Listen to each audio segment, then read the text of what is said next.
Kenapa budaya rasuah wujud kat Malaysia? Adakah sebab orang Malaysia ni memang korup ke ada sebab lain yang lagi mendalam?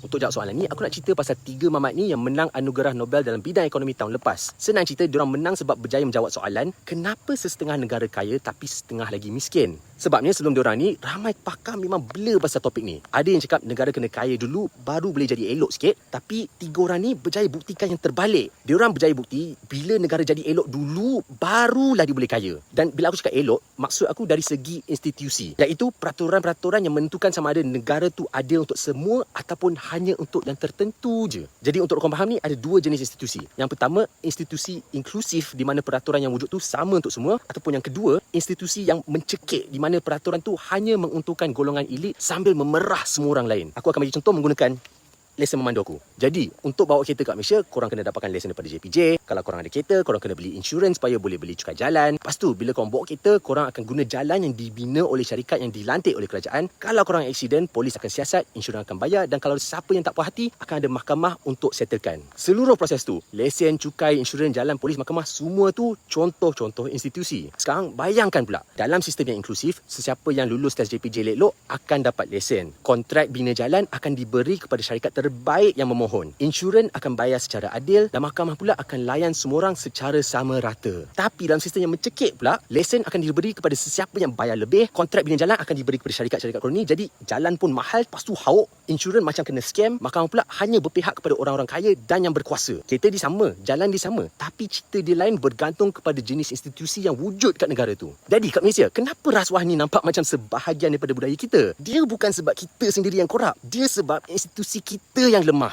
Selama ni, kontrak kerajaan diberi kepada kroni-kroni melalui rundingan terus daripada melalui tender-tender terbuka. Selama ni, kita orang ada sistem perundangan yang memakai satu set peraturan untuk orang kaya dan satu set lagi untuk orang miskin. Selama ni, kita orang ada syarikat dan badan-badan kerajaan yang diketuai oleh orang-orang yang dilantik sebab lagi pandai menjilat daripada lagi pandai bekerja. Tapi, yang eloknya, kita boleh settlekan masalah ni. Kita boleh ambil langkah-langkah macam contohnya, memperkasakan SPRN supaya diorang bebas daripada campur tangan luar. Kita boleh pisahkan jawatan peguam negara daripada pendakwa raya supaya orang yang bertanggungjawab mempertahankan kerajaan bukan satu-satunya orang yang boleh mendakwa kerajaan kalau diorang buat salah. Kita boleh pisahkan jawatan Perdana Menteri daripada Menteri Kewangan supaya orang yang memegang duit negara bukan juga orang yang memegang seluruh kuasa negara. Lepas tu yang bestnya pula, semua benda ni memang dah dijanji dalam manifesto Pakatan Harapan. Sekarang kita cuma kena pastikan yang kerajaan tunaikan benda-benda yang diorang sendiri cakap diorang nak buat. Pendek ceritanya, rasuah ni bukan budaya kita. Ia cuma hasil institusi-institusi kita yang lemah. Dan selagi kita sedar apa masalah sebenar kita,